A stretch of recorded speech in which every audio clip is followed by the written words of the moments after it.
Comencemos por la escena que arranca del centro mismo del hombre que mató a Liberty Balance.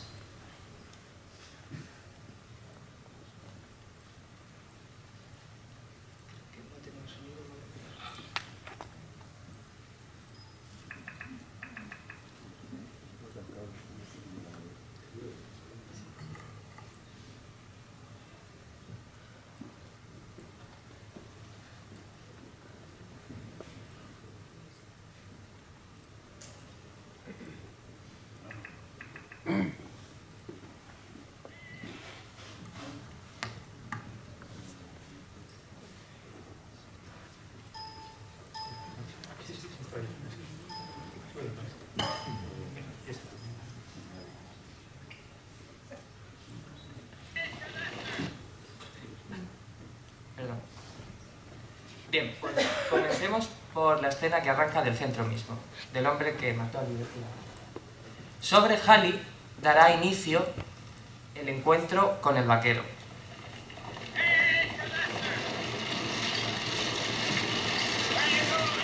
¿A dónde vas?, interroga Tom a Ransom.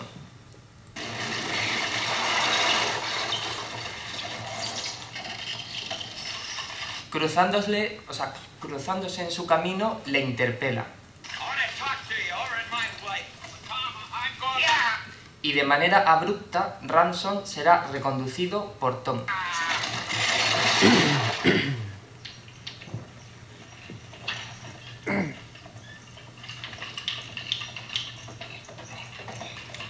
Hacia el exterior de su casa, con una habitación en construcción. Es aquí, junto al establo que guarda los caballos, cuyo umbral está presidido por su apellido, Donovan, donde tendrá lugar el encuentro con el vaquero. Si hemos adelantado una temporalidad de este encuentro, diciendo que es la escena que arranca del centro mismo de la película, seamos precisos y ubiquémosla, por lo tanto, en el tiempo. En concreto, este fotograma que les muestro dentro del metraje corresponde a 1 hora, 6 minutos, 24 segundos y 552 milésimas. Les mostraré ahora un fotograma 2 segundos y 226 milésimas posterior en un metraje realizado 39 años después.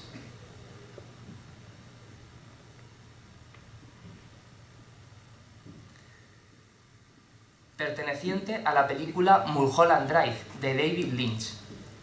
Una similitud formal extraordinaria. Por un lado, mediante operaciones de metraje, donde ahora sí el contraplano del vaquero obtiene la sincronía temporal plena. Y por otro lado, habrá una similitud extraordinaria en el plano de la composición. Dos planos semisubjetivos con los que miramos como espectadores desde el punto de vista de ambos vaqueros, vestidos estos con un sombrero similar, aunque más de faena el de arriba y de exhibición el de abajo. Frente a él un individuo mirándole, manchado su traje de pintura, y al fondo, sobre el eje de miradas entre ambos personajes, se levanta el cerco del establo.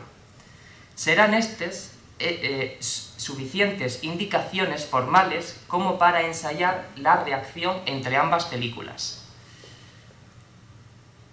Dos películas, por lo demás, separadas 39 años. Tiempo suficiente para que el modo de representación cinematográfico clásico de Hollywood se invirtiera definitivamente en posclásico, como sostiene el profesor González Requena. Volvamos entonces a nuestra escena de referencia, la del encuentro con el vaquero. Veamos cómo reacciona esta extraordinaria similitud formal en esa otra dimensión que es la de lo simbólico. Así, aunque ambos individuos conduzcan en un inicio de las escenas,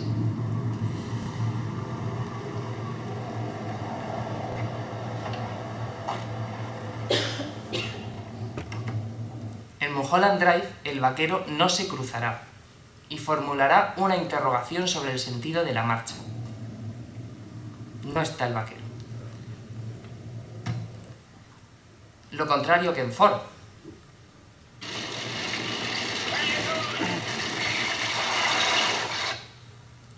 y menos aún se cruzará para reconducir el sentido al encuentro que le aguarda, que es con él, con el propio vaquero.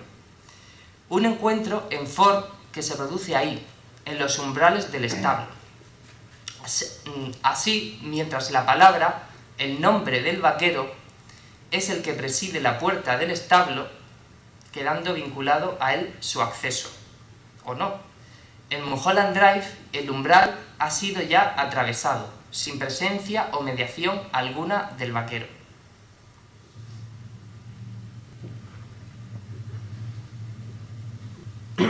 Será este un establo vacío, sin un nombre sobre su umbral.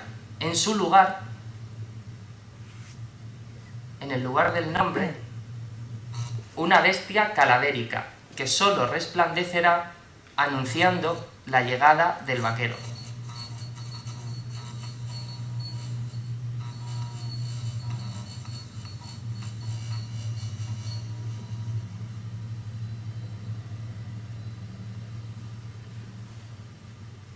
En un encuentro con el vaquero que ya se produce dentro del establo, sin la mediación previa de este.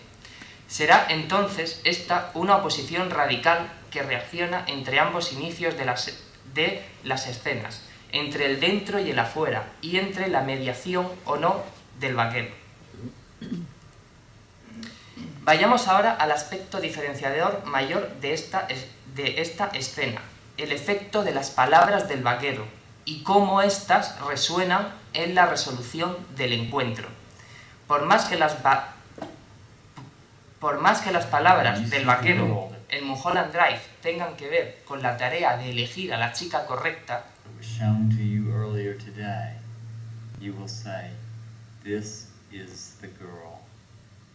esta es la chica. The rest of the cast can stay. That's up to you.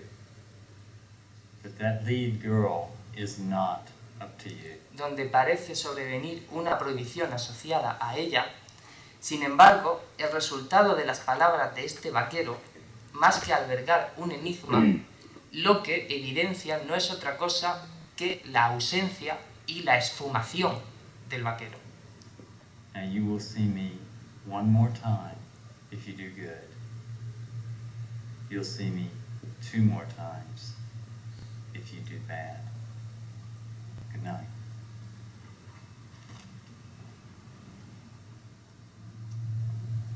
Encarnando toda la presencia de esa siniestra bestia calavérica a la que ha quedado asociado por contigüidad. Y a continuación, la materialización de la no presencia del vaquero, un vacío en el plano, un vacío subjetivo, puesto que es un plano subjetivo de Adam, tan vacío como apagada está su mirada. No conducen a ningún sitio las palabras del vaquero, no tienen sentido. Es una quiebra de sentido que se funde directamente con Hollywood.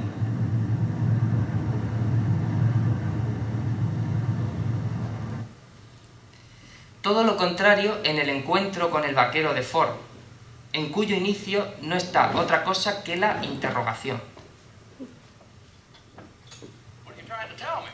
a la que sobreviene Tom con una prohibición: ella no es para ti. Esto es, no es la chica correcta.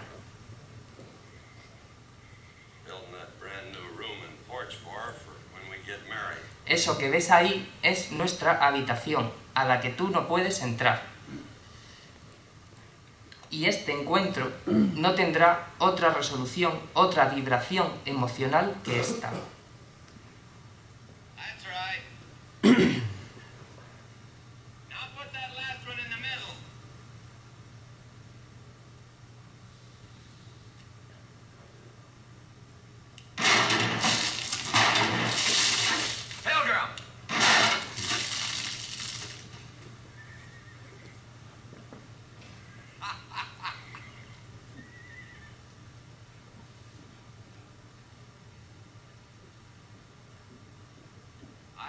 Se coloca el vaquero delante de esa habitación prohibida al fondo y sobreviene una neta explosión de odio hacia este. Tricks, Pilgrim. But that's what you're up against with balance. He's almost as fast as I am. Proveniente de ese individuo que toda su chaqueta ha sido impregnada de esa pintura blanca de la habitación en construcción. Pintura esta que dejaremos por el momento aparcada. Habría que añadir ahora la pregunta si es este acto una explosión de odio desorbitada, fuera de todo orden. Vayamos a su preciso instante para comprobarlo. Justo aquí. La mirada de Ransom, justo ahí, parece devolver lo contrario. Es esta una mirada especialmente focalizada en él, nada dispersa, muy consciente de lo que acaba de hacer, tumbar al vaquero. Y que es una mirada nada dispersa lo constata el inmediato plan dado a ver a Ransom y que quedó prohibido. Una renuncia cuya otra cara podría ser la de una promesa, la de que ahora sí puedes tener a ella, porque yo renuncio.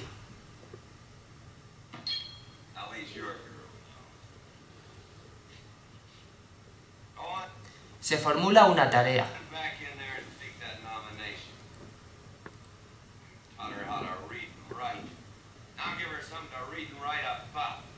Ve dentro y llévatela contigo. Tienes mi palabra de que ahora sí lo puedes hacer.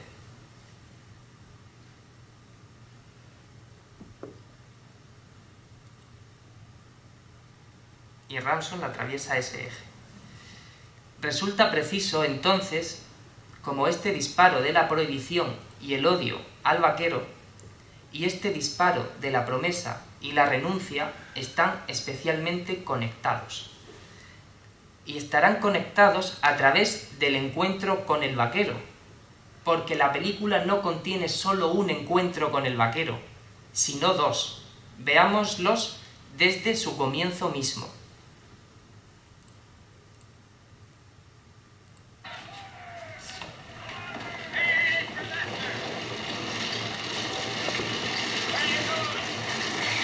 Tom le apela.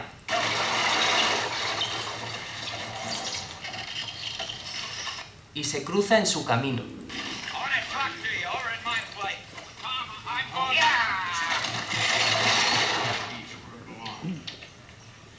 Para reconducir el sentido de la marcha de Ransom. Cambian los espacios. Nos detenemos frente a la casa de Tom, frente a la habitación a medio pintar. Una habitación que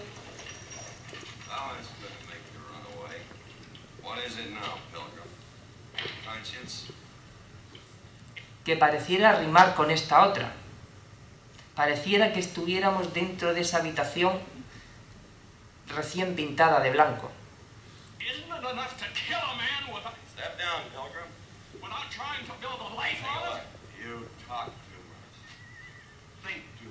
Al menos algo de fuego comienza a haber dentro, como sucederá en la otra habitación, y el candil del fondo, al lado de la cabeza de Tom, nos recuerda al candil que explotará y prenderá definitivamente de fuego a la otra habitación.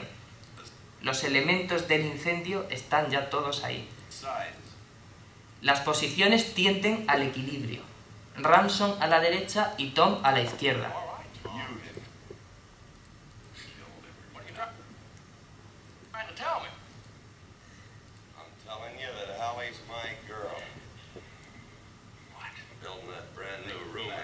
Y si cambian las posiciones del equilibrio,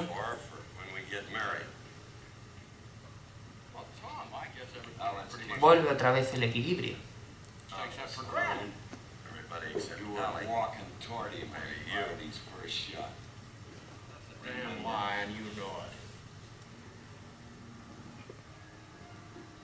Why did she come to me back there, fretting herself sick because you were gonna get yourself killed facing up to Liberty and Balance. I never told her that. Well, kid.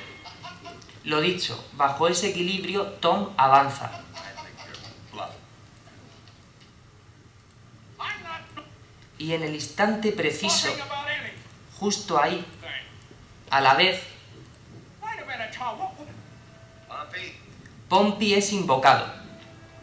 Pompey, bring Justo ahí, a la vez, 2 or 3 of those. para que traiga en ambas escenas eso que él porta.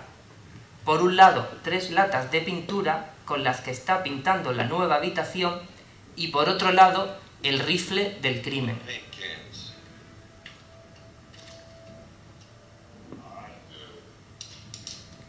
This time. Right, but Carrying a gun, ain't you? Yes, I have. Get it. Y volvemos al equilibrio.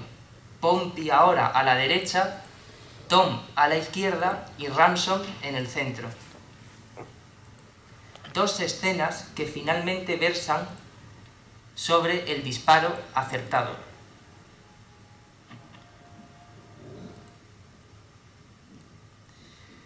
Por lo tanto, estas 3 latas de pintura que entrega Pompey en el instante preciso están sincronizadas en estrecha relación con ese rifle que también entrega en el instante preciso, lo que pondría en relación a su vez el disparo de la prohibición y el odio al vaquero con el disparo que conllevará la renuncia y el incendio de la habitación. De modo que todo orbitaría alrededor de esa casa ardiente. Y esa renuncia es vista con un inmenso dolor en plano subjetivo. Arde profundamente. ¿Qué es lo que más deflagra de esta renuncia? Podríamos decir que el cortocircuito del deseo de realizar la habitación para ella, pero si deflagra con esa vehemencia es porque justo en el centro del incendio están esas latas llenas de pintura del encuentro con el vaquero. Esas latas, que son un punto ardiente y que eran el proyecto y el deseo de realizar la habitación y que gracias a un disparo certero impregnaron en su día a Ransom.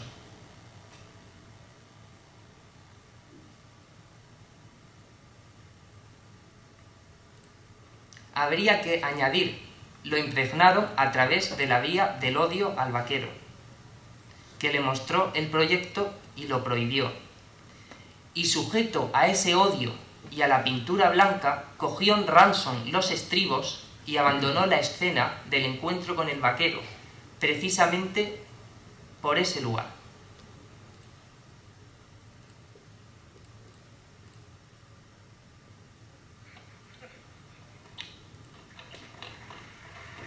Superpuesto al proyecto de esa habitación a medio pintar e impregnado de ella.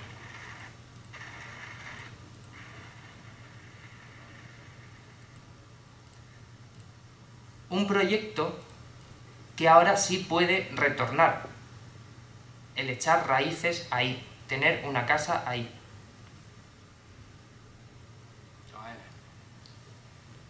I sort of have a hankering to come back here to live. Retornar para echar raíces ahí como quiso él y como ella desea. Y me refiero a este retorno en el sentido del retorno de lo reprimido que tratara Freud, ese que termina en el de una identificación padre.